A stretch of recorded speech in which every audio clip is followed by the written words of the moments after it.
Welcome to Her Comeback, the podcast for women who are done playing small and ready to begin their next chapter. I'm your host, Michelle Thompson, and I know firsthand what it takes to walk away from a safe path and build a life that you love. We are going strong here in season 2, and I could not be more grateful for you here with me each week. Real stories, real strategies, and real courage. Speaking of courage, make sure you pick up your copy of Courageously You, 7 Simple Frameworks to Create the Life You Love. It is out on Amazon in all formats. You could also buy it anywhere you buy books. So don't forget to grab your copy today, and I'll drop a link in the show notes. Let's get to it. Welcome, everyone, to Her Comeback. I am your host, Michelle Thompson, and I'm delighted today to have Lori Pfeiffer Murphy with me. She is a local here in Naples, Florida, but not always. She recently relocated to the area, and I'm going to have her tell you a bit more about herself. Lori, welcome to Her Comeback. Thank you so much. I'm honored to be here. Thanks for having me. Oh, I'm so glad that we could connect. If you would, before we dive into some of the questions I have for you, could you tell our listeners a little bit about who you are today? I know you're an author, speaker, entrepreneur, real estate broker, a title industry leader, and also a co-founder of Rising Tides. You have so many hats. Tell us about yourself. Like you said, there's a lot going on. It all still has one main purpose, and it's really just how I can serve others and give back through the experiences that I've had in my life. If there's a way that I can give back to someone else. Most recently wrote the book, so I just launched that last August. So that is a very big topic on my mind right now, just getting it out there and hoping that my story can relate to someone and help someone else in their story. That's terrific. And we will definitely talk about the book. But can I ask you a question? As far as all these different roles, how do the roles fit together for you? There's not enough time in the day. They all have the same commonality to them. My big role 9 to 5 is title. That is where I spend most of my time right now, is in the title industry. So I am a licensed title agent. So I work with realtors and helping them to bring their buyers and sellers to the closing table. That is a true passion of mine. Actually just came about it freakly, which I'm sure we'll talk about, a few years ago. And then I do have my real estate license. I am a real estate broker with my husband. We own a real estate brokerage on the East Coast and West Coast of Florida. But that's not, I don't really put a lot into that. He more runs the brokerage, whereas I focus on title. And then that allows me to work on the book. I do have the Rising Tides Foundation with 2 of my partners that are on the East Coast. And so we're ramping that back up again, which we could talk about. And then as far as the just speaking and being in different engagements, I'm working on that. Hence me being here on the podcast. I'm trying to get out there a little bit more just so I can truly put together some sort of program to be able to help others. That's great. So your tagline is your greatest setback may become the foundation for God's greatest purpose. Where did this belief come from in your own life? I am a very firm believer in God and that He has our path and our pathways of where we go. And with going through life and having the setbacks that we're going to have, because you're going to, a lot of people can think that, oh, why is this happening to me? Or why do bad things happen to good people? And the way that I see it is that God puts us in these situations so we can learn. It builds our character. We also learn to lean on Him. And then we can go and help someone else with it. So some of the experiences that I've been through in my life, no, they weren't fun going through them, but I also overcame it. And so now I have the knowledge and the faith and the hope that I can now help others to go through that same experience. Very good. Let's talk a little bit more about your story or reinvention. Dig into some of the seasons of change or the disappointment that you were referencing there, or just starting over. What shaped you the most, and what did you learn from it? When I moved to Florida, I moved here 10 years ago. I moved down to be the assistant director at the Aveda Institute in Davie, Florida. And I had worked in the beauty industry for pretty much my whole career. After high school, that's what I did with different companies, but always had something to do with the beauty industry. And I moved here, and then my position was eliminated. So they put me into the admissions role. My pride got in the way, And I thought I wanted to be director. I didn't want to be in the admissions role. So I did not put my best foot forward and ultimately got fired. Yeah. So there's two brothers that own the Avedas here in Florida. So I actually went to work with for the other brother on the salon side.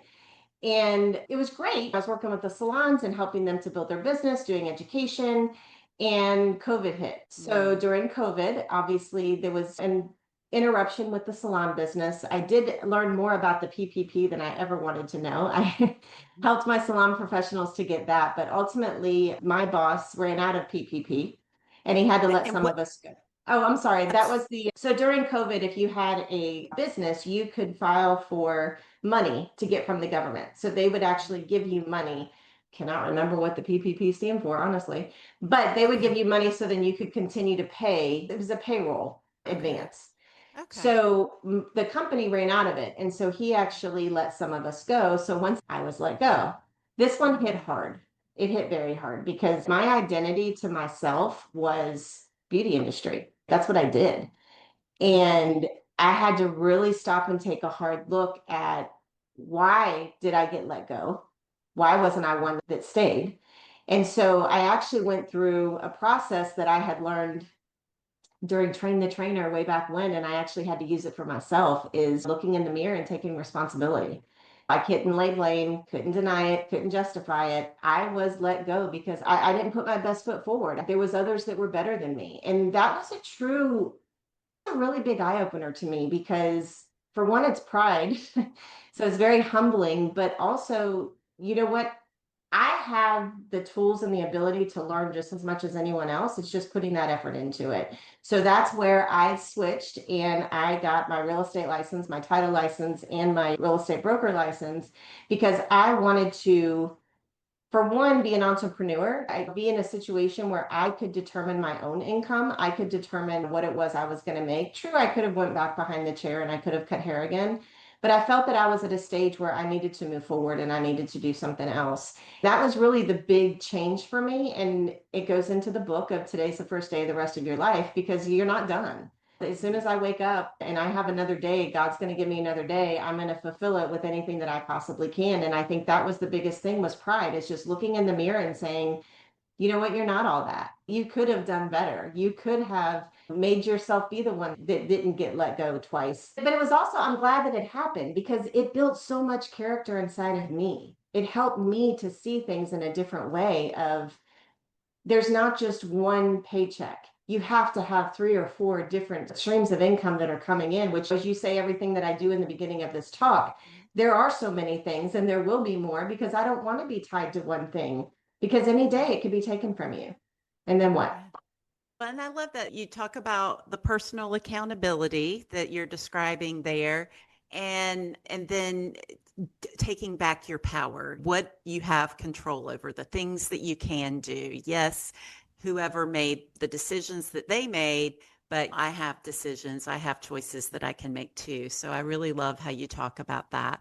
Looking back, talking about this moment, when you look at it now, do you see that your back was actually a setup for something even greater? Do you view it that way?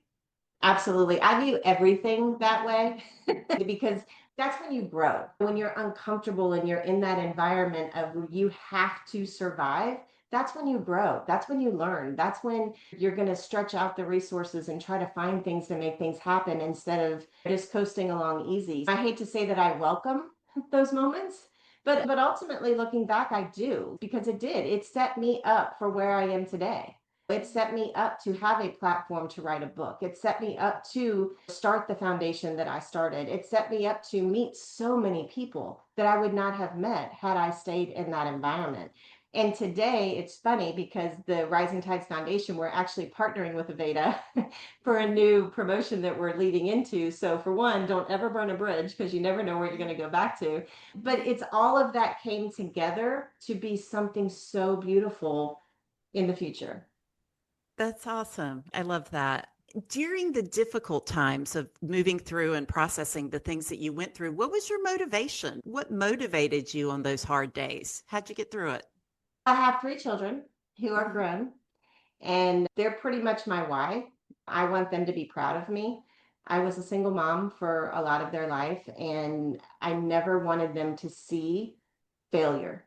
I mean, failure is good, but you don't stay there. You don't stay in failure. You have to figure out how you're going to get further. And I always wanted them to see that I'm not done yet. When I did move to Florida, my children are grown, and I told them that two of them were still in Ohio, and then one of them, he was in the Navy.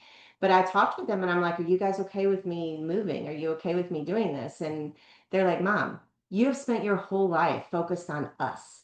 You have spent everything on us. Go do you. And I loved that and I appreciated that so much. But that's my why. I want my children to be proud of me. I want that legacy for them to learn that you do not stop, you do not give up. If you don't make it here, then you go here. If you don't make it there, then you go here. You don't stop. We're here for a reason and for a purpose. And that was what drove me. Beautiful.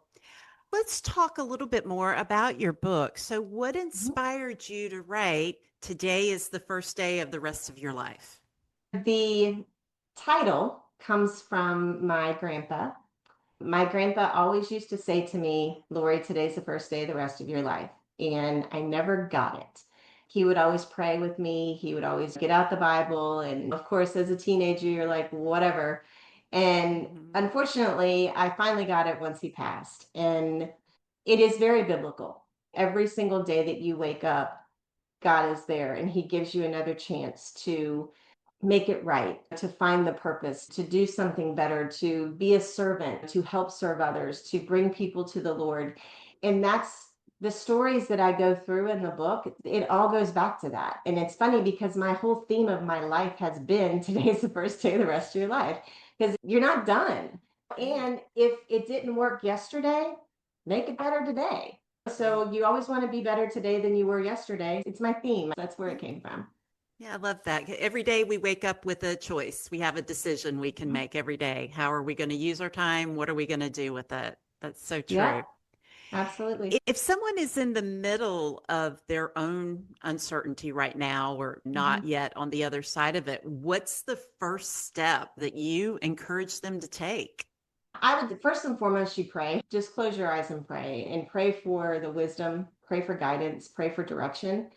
And more so than that is to listen and to be quiet, just to find some quiet time. One of the best things of me moving to Florida by myself and not knowing anybody is I had a lot of alone time. And now, granted, I sat and cried for a lot of it, but once I figured out that this was my rebirth, this was my rebuilding of my life. I was a mom, I was in the beauty industry, that was my identity. But what I learned was my identity is Lori. It's me. And I have discovered so many other things with that. And so I would tell that person that's going through this right now is to just get to know yourself. If all you're feeling are bad, point out the good. There is good in every single thing, even if it's, I woke up today. You know what? Just grab it and go with it. And spending time in gratitude and spending time in just really being grateful for everything that is around, even if it's just, I have water today, I have something to eat today, I have a roof over my head today. It doesn't matter how little it is, it will change your mindset. In the book, I talk about you cannot be negative and have gratitude at the same time. It doesn't work. Your mind doesn't work that way. So flip it to gratitude, flip it to being happy. And another thing I would say if someone's in that space is find someone who is a positive mentor, a positive fellowship, find a church, somewhere that you can truly have the structure and the guidance that's good. Because of course there's a lot of bad out there too. And one thing I always talk about is we all have a hole inside of us. And that hole was put there by God. And it was put there on purpose because He's the only one that can fill it. People try to fill it with different things. They'll fill it with shopping or drinking or just bad things in their life. You could fill it with sex, just bad things that you think are going to fulfill you, and it won't. And the only thing that's ever going to fulfill you, giving your life to Jesus and letting God come in and fill you with the Holy Spirit. And I think that that would be the one thing I would say to them is find positivity, find something good around you that you can just focus on and grasp on. You mentioned finding yourself or getting to know yourself, Mhm. was there something, a particular tool or technique that really helped you in that space with just getting to know who Lori is? Yeah, I think being in Florida, the beach was so phenomenal for me. I would go and just take walks, just very silent, and just learning to, because my whole life or my whole adult life, I was busy. I had three kids going here, going there, doing this, doing that. And when you finally have alone time, I'm like, what do Mhm. I like? And I think that was one thing. Another thing is journaling, is writing it down. When you have thoughts, maybe at the end of the day, just writing down what was good today. What was something that I didn't like today? What do I want to try to do tomorrow? And it really is researching yourself. It really is doing that and just writing it down and then going back and rereading it and trying to find different things. I'm like, I went to museums by myself. I've been to movies by myself. I go to dinner by myself. I like me. Yeah. And that's Yeah. huge because so much of my life I didn't spend it that way. And it wasn't that I openly didn't like myself. I allowed other things to take my time so I didn't have to focus on me. And then I took the safe route of being in an environment where I always had which I still do have a salary now, but being in an environment where I had the salary, I had the security, I had the insurance, I had all of that. And I'm still trying to work on truly breaking away from that, but it's scary. And so I always Mhm. had those safe things. And I think that when you get uncomfortable is when you truly learn about yourself. Yeah, I definitely agree with that. And I love what you're saying about journaling and writing it down. I know I'm a big fan of that myself. And I feel like Yeah. getting stuff out of my head and then being able just to look at it on paper there's something about that. You can just see it. And No, it makes a difference for sure. so you've built success around the real estate title, entrepreneurship, and you also mentioned about being of service to others. So Mhm. how do you use business as a platform to serve as opposed to earn a living? It's funny because growing up or being in the beauty industry for as long as what I was, it's always about being making people's day, making them feel beautiful, making them beautiful hair, face, skin, all of that. It was so much on the outside, also on the inside, but it's hair. But being in the real estate, when I first started with title, it's similar. It's so much of the same thing because you're sitting at a closing table helping their dreams come true. You may buy a house one time in your life, and the amount of money and anxiety that goes into that. What I get to do now is I get to calm the situation. I get to let them know I've got this taken care of. I'm on the back end talking to the lenders, the agents, the HOA, all of the stuff that has to get done in order to exchange the keys and exchange the money. And my Mhm. ultimate goal is to keep it safe for them. I want it to be Mhm. calm. I want them to know that we got this. You just enjoy your new home. And it's Mhm. funny because in a salon, you turn them around and they get to see their hair and they're so happy and it's wonderful. And at the closing table, you sign the papers, you hand them a key, and it's the same thing. It's so crazy how it really is the same thing. And you help enough people in your life, ultimately it comes back to you. And I think the feeling of just serving others and being a servant to them, whether it's selling a house, helping them to buy or sell the house as a realtor, or sitting at the closing table and doing that with them, working at the foundation and just giving something to someone because you can, or being in a beauty salon, and any way you can give back and truly serve and help someone feel better about themselves. I think that's so important. And it doesn't have to be monetary. So much of it is just emotional. We're in a relationship business. We're here on earth as a relationship business. It's all about Yeah. fellowship, it's all about connecting. And as much as you can do that and make them feel better, is what I like. And in the book, I talk about David Wagner. He was a very well known Aveda entrepreneur, and he wrote the book called The Daymaker. And it's all about really taking that next step and making someone's day. And the story, I go into it in detail in the book, but I'll just give you a quick synopsis. Is he was doing hair and it was a last minute salon appointment. She came in, just wanted a blowout. And he did everything that he normally does. He gave her neck massage, he gave her hand massage, he touched up her makeup afterwards, and just he poured his full heart into it, even though he was so tired after a 12-hour day. He knew how important that would be. And a couple weeks later, he got a letter from her, and she actually was coming in to have her hair done because she wanted to end her life. Oh, wow. And he changed that. And so he ended up writing the book of a daymaker. And that Wow. just, it's so heavy, it's so strong in it, but it's so real. You don't know what people are going through. And I think that it's so important to take that time and just separate yourself from it. One thing I always would tell my salon professionals when they're going out on the floor, it's like, guys, you leave your attitude back here. You need to take to them compassion, empathy, because you have no idea what they're dealing with. And you have them That's for a right. half an hour. And it's the same thing in the real estate world, in the title industry. It's like you have no idea what they're going through. So I think just stepping back and how can I make their day today, for lack of a better term, is just it's a good way to lead. Yes, I love that. I love that approach. I think that's fantastic. You mentioned having a mentor and meaningful relationships in your life, and that being really critical to growth. And I definitely can identify with that too. What's an example that you have? Is it a particular mentor or particular relationship that was really critical for you? Yeah, so when I was at Aveda, it was a girl who was above me, and I still reach out to her. And it's making sure that, for one, it's someone that's already succeeded in what you want, I think is important. If it's from a Absolutely. business standpoint, I don't want to be the smartest person in the room. I don't want to be the smartest person at the table because you can always continue to learn. And Julie was that for me. She'd walk in a room and people would just stop and just want to say, what is she going to say? What is she going to do? Because she was so filled with the knowledge and just she had such charisma. She was just elegant and graceful and beautiful.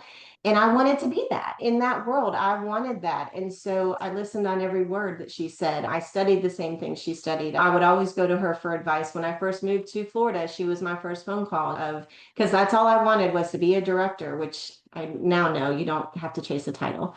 But that was what I wanted. And that was one thing where she was very honest too. And I think that's another important thing. You don't want them to just sugarcoat everything that you say. You don't want them to just pat you on the shoulder, oh, you're doing great. They have to hold you accountable. And you have to have someone that you trust enough to push back on you. And one person in my life is my brother. And I talk about that in the book. I love my brother to the nth degree. I respect him. He is a very successful businessman, but he will put me in my place if I'm going down the wrong path or asking the wrong questions. And I love that. And I think that as you get to know yourself and as you mature a little bit more, it's easier to take that constructive criticism. But first you're like, what's wrong? What's wrong with me? But we're not perfect. So we can always improve. And I always want to be in a room where I can learn something. You said something there that stuck with me. You were talking about chasing a title. What Mm-hmm. point did you realize that I don't need to chase that title? I know who I am. Tell us about that. Unfortunately, it was when I got fired. Mhm. It's when I truly figured it out because that's all I wanted. I wanted to be the director. I wanted to be the director. And the crazy thing is that they moved me into the admissions role and they kept telling me, Lori, this is the first step to be director. We need you here. And I didn't listen. But ultimately, when I looked back, it was like, that's the first person that you see. Their return on investment for a cosmetology school is admissions. So, of course, they were putting me in a role that I needed to understand completely before I could run the whole building. And so I think that after all of that happened, and I really did take some time of looking in the mirror and figuring myself out of why did you do this? It was I wanted that title. And I think that it was something in me that it was like my atta girl or it was my I made it. And that's so not true because now I don't have a title. I don't want a title. I just want to be able to do the best that I can every single day to continue to grow and serve for others. And you don't need a title to do that. But ultimately, I had to fail to realize it. I think it's so critical for every woman because as I talked to women, all of us, I think, at varying levels, struggle with that maybe a little bit, whether it's Mhm. the self esteem or just not knowing or owning our value, having that confidence. And I love that through your experience, you were able to truly come into that where I don't need that. I'm good just the way I am, and I value Mhm. myself for who I am. So I think that's great. Tell us a little bit more about, I mentioned at the intro, Rising Tides Foundation. Mhm. Tell us about that work that you're involved in. What's the vision behind it and where is it going? Rising Tides Foundation, I founded it with two of my friends, Al Beltran and Georgette Angelos. They actually live on the east coast of Florida. And our whole idea was rising tides rise ships, right? So we wanted to rise people to a level that they didn't know that they could achieve on their own, be it monetarily or like what we did several fundraisers. One of them, I got in touch with a foundation that helps single moms. So what we did is we actually paid their mortgage and we paid a couple hospital bills. So then that way they were fine with that. We've donated to just various different organizations throughout. We've been an organization now for about 4 years. And where we're taking a turn now, and it goes back to Daymaker, which is funny because we used to cut hair for the homeless on Thanksgiving. And we had a Winnebago that was called the Daymaker, and it was actually a traveling salon where you would go to different areas and cut hair. So I still have my cosmetology license. I still have the connection with the Aveda schools here locally in Florida, which they're actually called B Aveda. But I partnered with them as well as my partners on the East Coast. And what we're going to do is we are transforming an Airstream into a salon, a traveling salon. And we are going to go to different areas and just help. The thing that I found the most amazing is what a haircut can do for someone. You can take, it's just like the rise of dignity, the rise of hope, the rise. And ultimately, my long-term plan for this is to go nationwide. I want to have several Winnebagos or Airstreams that we have as salons and they go to different places. One of the first ones we're going to do is a back to school. And I don't want to turn anyone away because, and I don't want the word of just homeless or you can't afford it, because sometimes you could just be down on your luck. What if we have a mom of 4 who just doesn't have the money to get their haircut and they're going back to school? I want to help her. And so we're trying to put together a plan to be able to vet it appropriately. And if we cut someone's hair that doesn't need whatever, I don't care. At the end of the day, it doesn't matter to me. But we're going to partner with the Aveda schools because the students will be able to come and cut the hair as well. So that's a win-win. It shows them of how to give back. It shows them philanthropy at its finest and what it is that we do. And that's what I want. I ultimately wanted to go nationwide. I want to have several Winnebagos, Rising Tides Foundation. We're cutting your hair and we're getting you ready, and rising dignity, rising your hope, one haircut at a time. Oh, I absolutely love that. What woman doesn't love to have her hair done? I know for me I know. personally, I mean, it Yeah. just makes my days. Oh, I'm getting my hair done today. I'm so excited. Right. And I feel so pretty. I leave and I'm like, oh, yeah, I love my hair. So it's just, I love Mhm. that being able to give to people that aren't in a place to be able to afford that or do it. So what a Yep. great thing Yeah, there. that is so near and dear to my heart. And ultimately, if I could do one thing for the rest of my life, that would be my focus. I would love it. That's just, beauty is in me. It's never Yeah. going to go away. I love the beauty Yeah. industry. And being in those environments and giving haircuts to people and just seeing the change, they hold their head up a little higher. They're like this. And it's just, and it Yeah. doesn't cost me anything to give a haircut. It's just something that I just do as whatever. But to them, it just means the world. So ultimately, Yes. 10-year plan, I would love to do that for life. It would be amazing. That's that's great. I love that vision. So, is there anything else you would want our listeners or viewers to know about you that we haven't talked about today? Anything more you'd like to share? Being new in the area here on the West Coast, I have met some amazing people, which is how I got to meet you.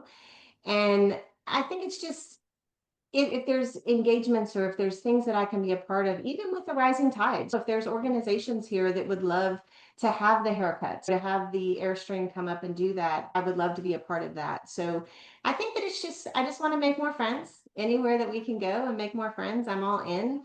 Yeah, I'm not done yet. I'm in the process of writing another book. So Oh, what's the yeah, second book going to be about? I Can don't you have a say? name. I Yeah. don't have a name yet, but it's actually, I took one of the chapters and I'm going deeper, Mhm, and it's going to be a little bit more heavy, mhm. but it's something that I feel called to do and I really want to. And the focus on this one is going to be a little bit more towards teenage girls Oh, yeah. and trying to get them before they make decisions that could truly impact their life. But yeah, so that's where it is. I'm taking a lot of time to pray about it and see where it can go. Speaking of prayer, I will tell you, On Monday, so July 6th at 6 a.m., I am starting a FaceTime Live. So it's going to be every morning at 6 a.m. I am going to say a prayer, actually read a scripture, talk a little bit about it, say a prayer, and have everyone go on their day of today's the first day of the rest of your life. And one of my commitments to that, because I can see everyone who joins, is I will personally pray for everyone who is a part of that. So if you're up, getting ready for work at 6 a.m., I'd love for you to join. If not, you can go back and listen to it later. Oh, that's terrific. So, what is the best way for people to get in touch with you? So social media, I am on Facebook. It's Lori Pfeiffer Murphy. And then Instagram is L Pfeiffer 1971. Just told my age. Yeah.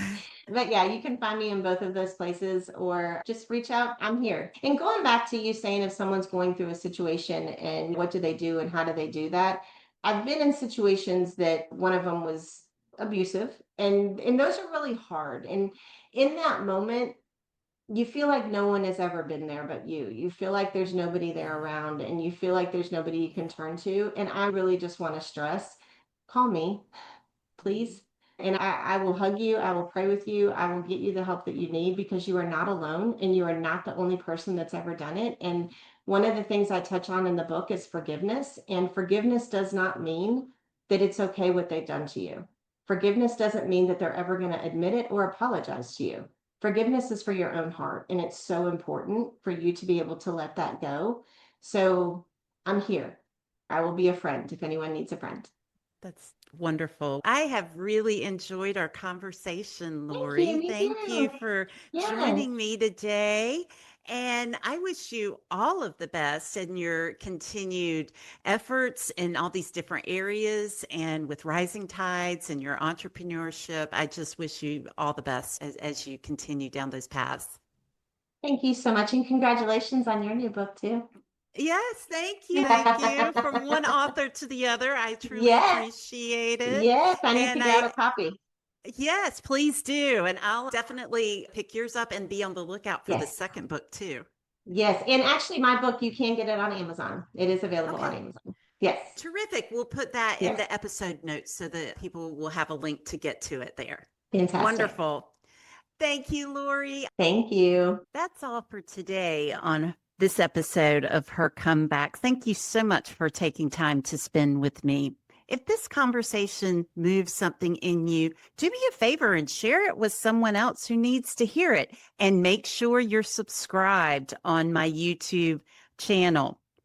And if you're ready to stop thinking about your next chapter and begin to start living it, I would love to talk to you. Head over to michellethompsoncoaching.com, book a call with me, and let's figure out what your comeback looks like. See you next week.